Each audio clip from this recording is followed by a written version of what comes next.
Bien, señores, vamos a dar paso al coloquio correspondiente con la intervención de los señores abogados y abogadas presentes. Las preguntas a los señores expositores. En estos momentos vamos a ver los que deseen hacer uso de la palabra. El señor rector, brevemente, y la pregunta concreta, doctor, a fin que los profesores puedan dar respuesta al auditorio. Honorable señor decano, honorables miembros, maestros, visitantes, público. Su teoría del funcionalismo, le pregunto alternativamente, según Kant. Cerca del micro, doctor. Es que mi voz es bien alta, lo conocen. Pero, ¿qué es primero, la razón o la ley? ¿Qué es primero, la razón o la ley del funcionalismo? Porque tiene que aplicarse la verdad de la aplicación de la ley. ¿Sobre qué se aplica? Muchas veces, ustedes conocen el sistema anglosajón, ellos rompen la regla de las normas. Ellos ven por el precedente jurídico, por el análisis crítico.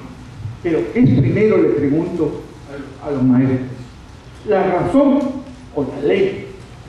Gracias.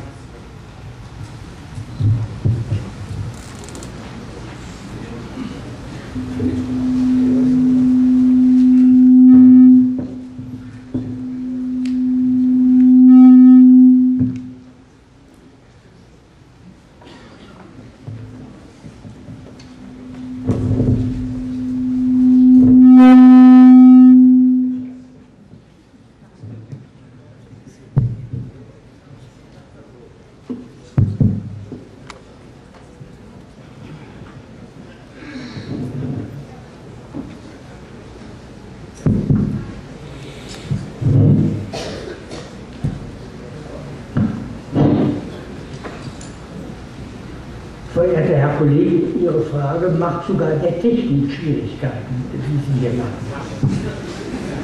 Ich danke sehr für diese Frage, die ist ganz fundamental. Was kommt eher, die Vernunft oder das Gesetz? Die Frage lässt sich für Kant beantworten. Die Vernunft gebiert das Gesetz, bringt es hervor. Und deswegen ist sie als Gedanke vorher da. Aber in die Wirklichkeit tritt sie auch bei Kant erst mit dem Gesetz. Bueno, profesor Llanos, agradece la pregunta del estimado colega y considera que se trata de una pregunta muy fundamental, sobre un aspecto muy fundamental, sobre qué viene primero, la razón o la ley. Esta pregunta, dice el profesor Llanos, que puede ser respondida con la teoría de Kant, del filósofo Kant. Kant consideraba que la razón daba propiamente forma a la ley y de ese modo vinculaba también la ley con la realidad. Anders verhält es sich im weit überwiegenden modernen Rechtsdenken. Da gibt es keine Vernunft mehr. Vernunft ist ja dasjenige, das universelle Gesetze schafft. Universell, immer unter jeder Bedingung, in jedem Zusammensein von Menschen miteinander geltend. Das würde heute keiner mehr behaupten, dass es das gibt, sondern man würde das heute alles viel, viel stärker kontextabhängig sehen und als eine Konstruktion der Klugheit, also des Verstandes und nicht der Vernunft. Und wenn man dann fragt, was kommt eher, die Vernunft oder das Gesetz, dann lautet die Antwort, die Vernunft ist gar nicht mehr da, sondern der Verstand gebiert das Gesetz. Aber auch der Verstand wird wie die Vernunft nur wirklich, wenn er ein Gesetz in die Welt bringt, das in der Lage ist, sich solchermaßen durchzusetzen, dass sich die Subjekte, die ja rechtlich Personen heißen, dass sich die Personen daran orientieren können. Sonst bleibt alles ein Gedanke. Posteriormente, digamos, después de esa aportación de Kant, en otras teoría jurídica, se llegó a sostener que propiamente la razón no tenía, no jugaba un papel trascendental, no jugaba la teoría de Kant, sino que se hablaba propiamente de leyes universales, y el contenido de la ley universal puede ser muy diverso, incluso al margen del concepto de la razón. Hoy en día, dice el profesor Llanos, que se haría, digamos, se formularía de manera diferente. no se preguntaría a uno directamente por el concepto de razón, sino que todo se haría depender del contexto, de la comprensión social. El contexto, la comprensión social sería lo que daría forma propiamente a la ley. En resumen, en la actualidad se vincularía el concepto de ley con la capacidad de orientación de conducta para las personas. Si una ley es susceptible de orientar la conducta de los ciudadanos de la sociedad, entonces se puede decir desde ese punto que se trata de una ley con un contenido de una ley racional.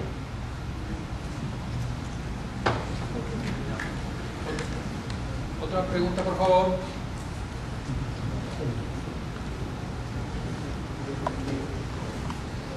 A ver, el doctor. De viva voz, doctor, por favor.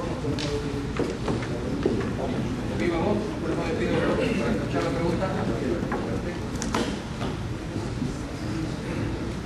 Buenas noches, distinguidas miembros del Colegio de Abogados de Lima, distinguidos expositores. La pregunta es referida al tema de la víctima.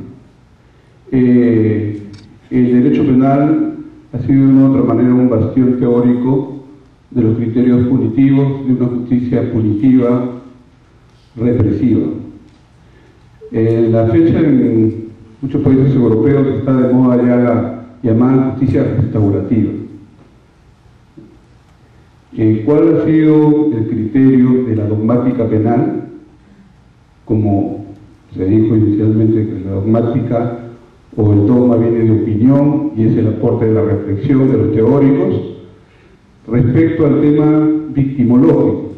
¿Hasta qué punto el derecho penal, digamos, ha remontado ese criterio fundamentalmente punitivo y ha abarcado los criterios de la victimología, de lo que ahora se conoce como victimología, el Tratado de los Derechos de la Víctima, y lo que también se mencionó por el profesor Klaus Roxin como la llamada victimodogmática? Quisiera que los expositores tan ilustres nos expliquen sobre ese tema.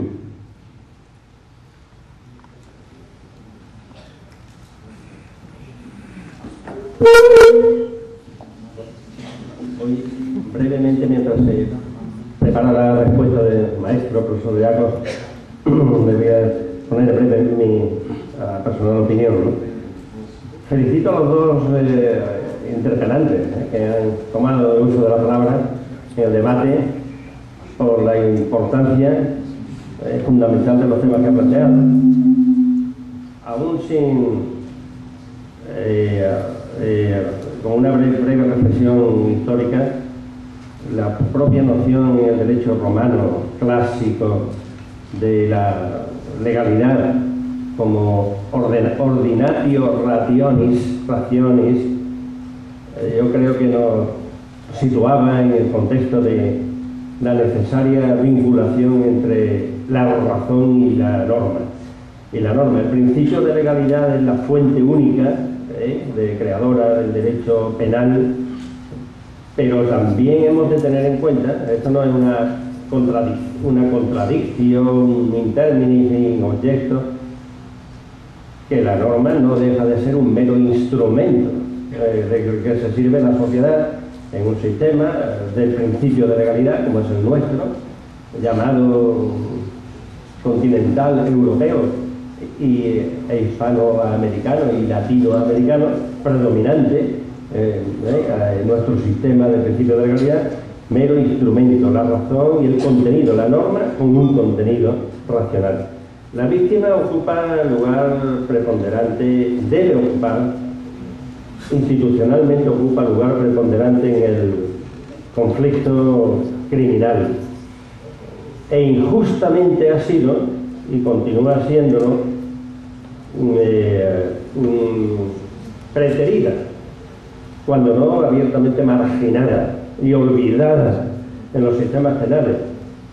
Teóricamente todos somos iguales ante la ley, el principio de igualdad, y es un principio constitucional, desde la Constitución de Cádiz para acá, histórica, pero la realidad normativa y jurídica es que la víctima ocupa un lugar muy secundario en el problema penal. Pareciera que el derecho penal se centra en medir la gravedad del acto y determinar la responsabilidad imputable al autor. Pero la víctima, en gran parte, es mal atendida por el sistema, sin sensibilidad, sin la debida consideración del estatus jurídico y sin el respeto muchas veces de los derechos fundamentales de la víctima. Es un reto pendiente la situación de la víctima en el moderno derecho penal, que es un derecho penal que ha dado el giro hacia la prevención criminal más que hacia el castigo retributivo, en buena hora, que es humanitario, que se inspira en el principio de dignidad de la persona y de prohibición de las sanciones o de las penas inhumanas o puramente negativas y vindicativas, desde las penas corporales hasta las penas infamantes o hasta las penas contra la vida, ¿no? La pena capital. Ha dado un giro histórico irreversible. Estos son pasos que han costado sangre y fuego conseguir prosperar, pero que una vez alcanzados son irreversibles. Habría que destruir el sistema y partir desde cero, lo cual, claro, es algo inimaginable, ¿no?, en el Estado de Derecho. Ahora, la víctima es el reto pendiente número uno.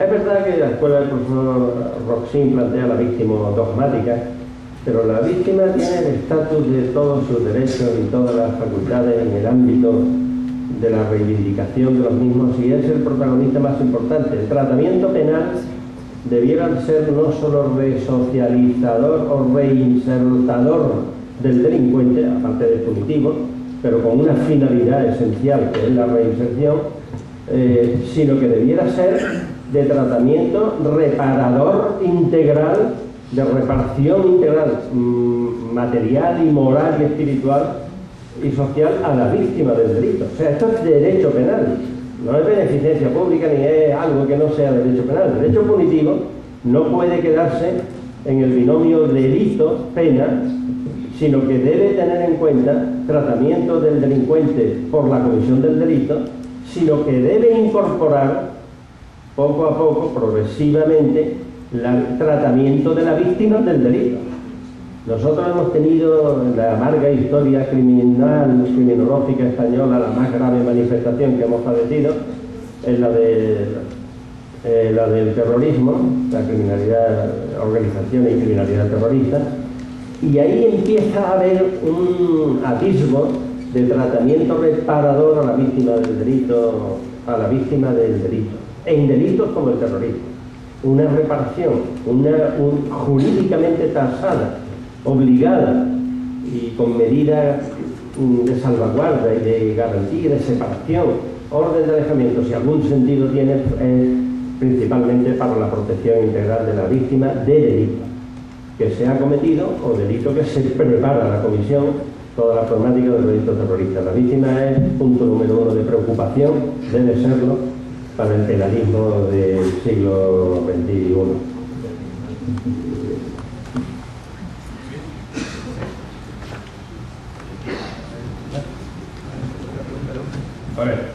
A ver, la última pregunta ya con la línea de la presidencia. Por favor, podríamos ponernos de pie. De viva voz, por favor.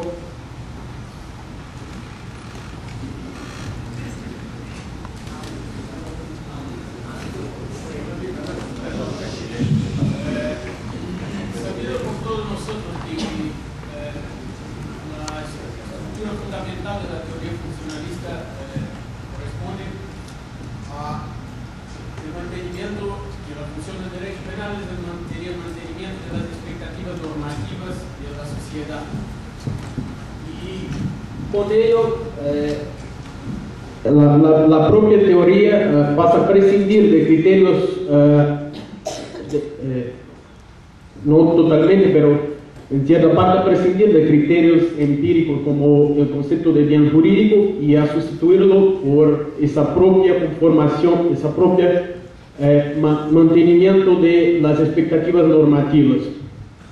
Mi pregunta sería en el sentido de que la identificación entre el presupuesto de legitimación de la norma con ese mantenimiento de las expectativas normativas sociales, si esta identificación entre expectativas y norma no impediría una crítica que trascendiera a la mera manifestación de autoridad del Estado, y que y con ello no promovería una identificación entre criterios de racionalidad entre criterios de autoridad y criterios de racionalidad, y además que no correspondería de cierta forma con lo que el autor de la Escuela de Frankfurt, Max Horkheimer,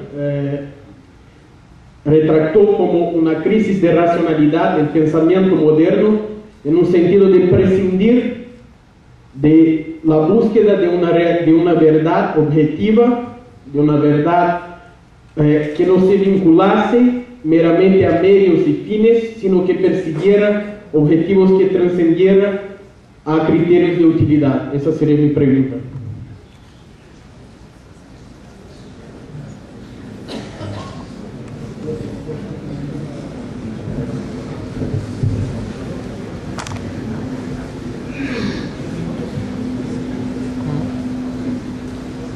Bueno, yo diría simplemente que lo que propone, bueno, con esta reflexión y esta aportación al discurso y al problema de la razón de ser del derecho penal como sistema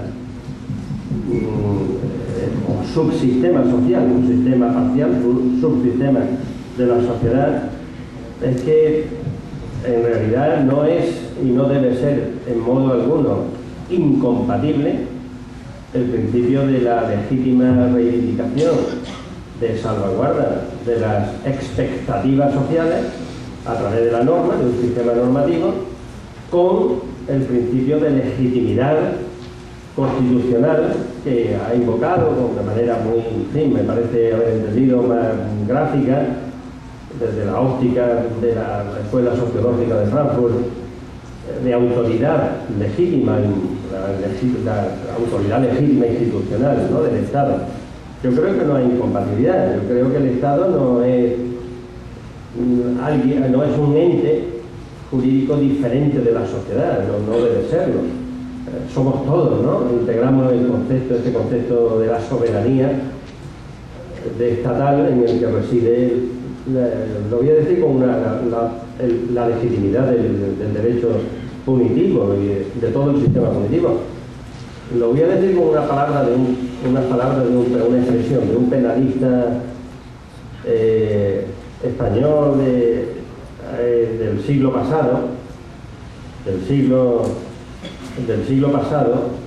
que es Pedro García, llamado, todos lo vamos a recordar, Pedro García Dorado Montero, cuando claramente, sin ambajes, decía: la ley proviene, la ley penal, el sistema punitivo proviene legítimamente de abajo a arriba, pero no impuesto desde arriba autoritariamente, no impuesto incluso con una legitimidad parlamentaria, formal, la mayoría absoluta en una ley orgánica, no.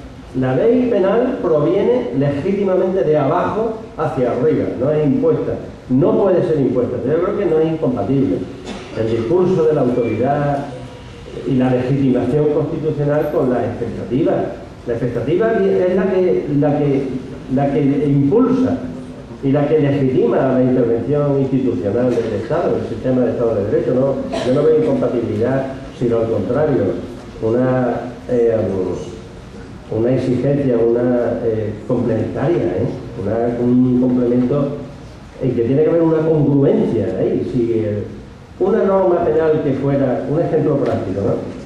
Si una norma penal fuera aprobada, una ley penal, una reforma del Código Penal, por la mayoría parlamentaria mínima, imprescindible, o sea, los votos imprescindibles más uno, que determinan la aprobación y promulgación de la ley, solamente con un voto de diferencia, o sea, el esquema de la mitad más uno, esa ley penal estaría condenada al fracaso. Sería una especie de espada de Damocles, porque la sociedad no interiorizaría en su totalidad, quitando una excepción, un ácrata, un salvador del mundo, de la civilización o de la humanidad, iluminado. Salvo una excepción, la sociedad tiene que respaldar.